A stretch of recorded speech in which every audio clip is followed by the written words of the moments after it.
Hello everyone, আশা করি সবাই ভালো আর সুস্থ আছো। আমিও ভালো আছি। চলে এসেছি আরও একটি নতুন ব্লগ নিয়ে। তো আশা করি তোমরা আমার ভিডিওটা পুরোটা দেখে নেবে, স্কিপ না করে। তো সকালে আমি চিড়া আর গুড় খেয়ে নিচ্ছি। এটি হচ্ছে আমার সকালের নাস্তা। আর ওইদিকে আমার বড়ের জন্য আমি প্যানকেক আর চা দিয়ে দিয়েছি। অলরেডি খেয়ে অফিসে চলে গেছে। আর এখন আমি বসে বসে চিড়া গুড় খাচ্ছি। তো চিড়া খাওয়ার জন্য ট্রাই করছি। চিড়া খাওয়া স্বাস্থ্যের জন্য অনেক ভালো, তো সেজন্যই সকালবেলাতে আমার নাস্তাতে আমি চিড়া আর গুড় রেখে দিয়েছি। তো নাস্তা তো খাওয়া হয়ে গেছে। এবার চলে এসেছি রান্নাঘরে। তো রান্নাঘরে এসে এই যে রান্নাঘরগুলো পরিষ্কার করে নিচ্ছি। রান্নাঘরগুলো না, রান্নাঘরটা। তো সেটাই পরিষ্কার করে নিচ্ছি। দেখো কেমন পরিষ্কার লাগছে কি না, তো সেটাই দেখছিলাম। তো এখনও হালকা হালকা কিছু ময়লা দেখা যাচ্ছে, তো ওগুলো সুন্দর করে পরিষ্কার করে নেব।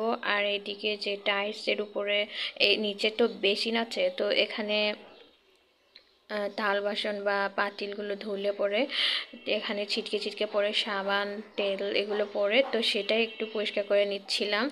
তো এদিকে আমার পরিষ্কার করা হয়ে গেছে। দেখো পুরো রান্নাঘরটা ঝকঝক চকচক করছে, ঠিক না বন্ধুরা? তো এরকম ঝকঝক চকচক রান্নাঘর আমার ভীষণই ভালো লাগে।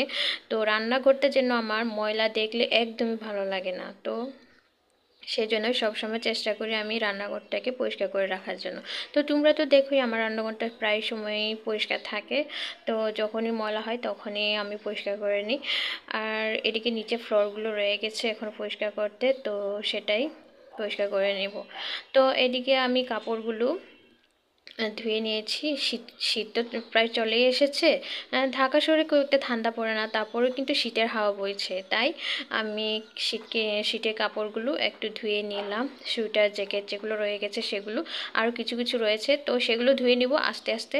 তো একদিনে তো আর সব কিছু পারা যাবে না, মানে পারা যাবে, কিন্তু এই যে কী বলো, ওই যে এখানে তো রোদ ঠিকমতো পড়ে না, তো সেজন্যই আর কি ধুলাম না, কয়টা কয়টা করে ধুয়ে নিব, তো সেটাই হয়ে যাবে। আর এদিকে কাপড় কাচাকাচি শেষ করে, শুকানো শেষ করে এসে আমি চলে এসেছি হচ্ছে ঘরে ফ্যান পরিষ্কার করার জন্য। যেহেতু আমরা ছাদের উপরে থাকি, তো সেহেতু ময়লা ধুলা মানে বাতাসে চলে আসে সরাসরি। তো দরজা জানালা তো খোলাই থাকে সব সময়, তো বাতাসে ধুলাবালিগুলো উড়ে, তো সেগুলি চলে আসে ডাইরেক্টলি ঘরের ভিতরে। আর আমার ফ্যানের অবস্থা 12টা বেজে যায়। তো একদিন না, 2 দিন কি 3 দিন পর পরে আমি ফ্যান পরিষ্কার করি, তো করতেই হয়। আর ময়লা জিনিসটা না আমার চোখে পড়লে একেবারে আমার বিরক্ত লাগে, অসহ্য লাগে। তো সেই জন্যই একটুখানি যদি ফ্যানের মধ্যে ময়লা লেগে থাকে, তো সেটাই আমি মানে পরিষ্কার করে নিই যখনই দেখি তখনই। তো এদিকে কাজকর্ম শেষ করে ঘরটা ঝাড়ু মোছা হয়ে গেছে, তো সেটা দেখালাম না। আমি চলে এসেছি আবার ডাইরেক্টলি আচার বানানোর জন্য। গতকালকে নিয়ে এসেছিলাম হচ্ছে 1 কেজি মতো জলপাই। তো আমার জলপাই আচার খুবই প্রিয়। আমার অন্য যে কোনো আচারের চাইতে আমার কিন্তু জলপাই আচার ভীষণই ভালো লাগে।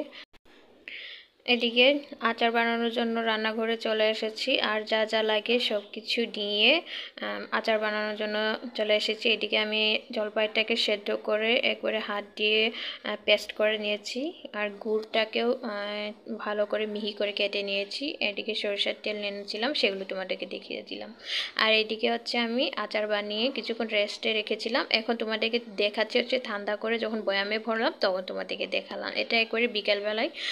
তো আমার ফাইনালি আচার রেডি। আর এদিকে হচ্ছে আমি আমার হাতের কাজ, সেটাই তোমাদেরকে দেখালাম। কেমন হয়েছে এই হাতের কাজটা অবশ্যই জানি, আর আচারটাও কেমন হয়েছে জানি।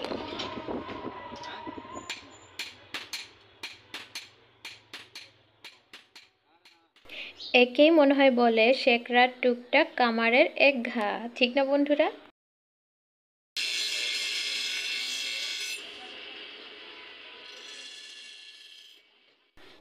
সন্ধ্যার সময় চলে এসেছিলাম হচ্ছে কামারের দোকানে। তো এখানে একটু আমার যে ডাটা রয়েছে সেটা একটু দাঁড় করানোর জন্য, মানে দাঁড় দেওয়ার জন্য চলে এসেছিলাম। আর এদিকে কাজগুলো দেখতেছিলাম, সেটাই তোমাদেরকে দেখানোর চেষ্টা করলাম। আর আমি কিন্তু কখনো কামারের দোকানে আসিনি, আমার জীবনে এটাই প্রথমবার কামারের দোকানে আসা। তো বরের সাথে এসেছিলাম। এটা ঢাকার নদ্দা এলাকাতে রয়েছে। তো এদিকে কি বানানো হয় বা কেমন দাম, কোনটা কেমন দাম সেটাই দেখছিলাম। আর এদিকে আমার বরটা নারকেল কুড়ুনিতে দেখছিল যে খুবই ভালো, এটা নিয়ে নেব। তো সে এরকম করে বায়না করছিল ওটা নারকেল কুড়ুনিটা নিয়ে যাওয়ার জন্য। তাই বললাম না, আরেকদিন নিয়ে নেব, আজকে যেটা কাজের জন্য এসেছি সেটা কাজ করি, সেটা আগে নিয়ে নিই। তো অযথা টাকা খরচ করে তো লাভ নাই, ঠিক না? যার দরকার নেই সেটা এখন নিয়ে যাওয়ার কি দরকার বলো তো? আর এদিকে বটিগুলো জিজ্ঞেস করে নিচ্ছিলাম, এই ছোটো ছোটো বটিগুলো আমার ভালো লাগে। তো আমার বর বলছিল একটা নিয়ে নাও, আমি বললাম না, যেটা আছে ওটা দিয়ে আগে চলুক, তারপর হচ্ছে নিয়ে নিব। বর বলছিল তোমার বটি তো খুব একটা ভালো না। ভালো না হলেও এখন তো চলছে, ঠিক না? সেজন্যই পরের কাজ হচ্ছে পরে দেখা যাবে, আর এখন যেহেতু চলছে চলুক না, কটা দিন যাই, চলুক, চলতে থাকুক, না হলে নয় পরে দেখা যাবে, ঠিক না? আমরা অনেক দিন হয় দুজনে কোথাও বের হই না, কোনো জায়গায় যাই না। তো আজকে সময় পেলাম, কিছুক্ষণ দুজনে মিলে একটু ঘোরাঘুরি করতে করতে কামারের দোকানে চলে এসেছেন। আর উদ্দেশ্য হচ্ছে আমাদের কামারের দোকান। তো কামারের দোকানে দুজনই কোনো সময় যায়নি। আমার বর বলছিল এই জায়গাটাতে আছে। তো অনেক দিন ধরে দা বটিগুলো হচ্ছে দাঁড়া দেওয়ার জন্য, মানে ধার দেওয়ার জন্য অনেক দিন ধরে মানে ভাবছিলাম। তো সেজন্যই আমি বরকে নিয়ে চলে এসেছিলাম সন্ধ্যাবেলা যখন ডিউটি থেকে আসলো। তো বিকালবেলা চা নাস্তা খেয়ে দুজনে মিলে বেরোয় গেছিলাম, আর অনেকক্ষণ ধরে হাঁটাহাঁটি করলাম, ঘোরাফেরা করলাম, আর শেষমেশ চলে এসেছি হচ্ছে কামারের দোকানে। তো এখান থেকে এই কাজটা সেরে তারপর আমরা চলে যাব। তো আজ এ পর্যন্তই বন্ধুরা, সঙ্গে থাকার জন্য অসংখ্য ধন্যবাদ। আবার দেখা হচ্ছে নতুন একটা ব্লগে। টাটা।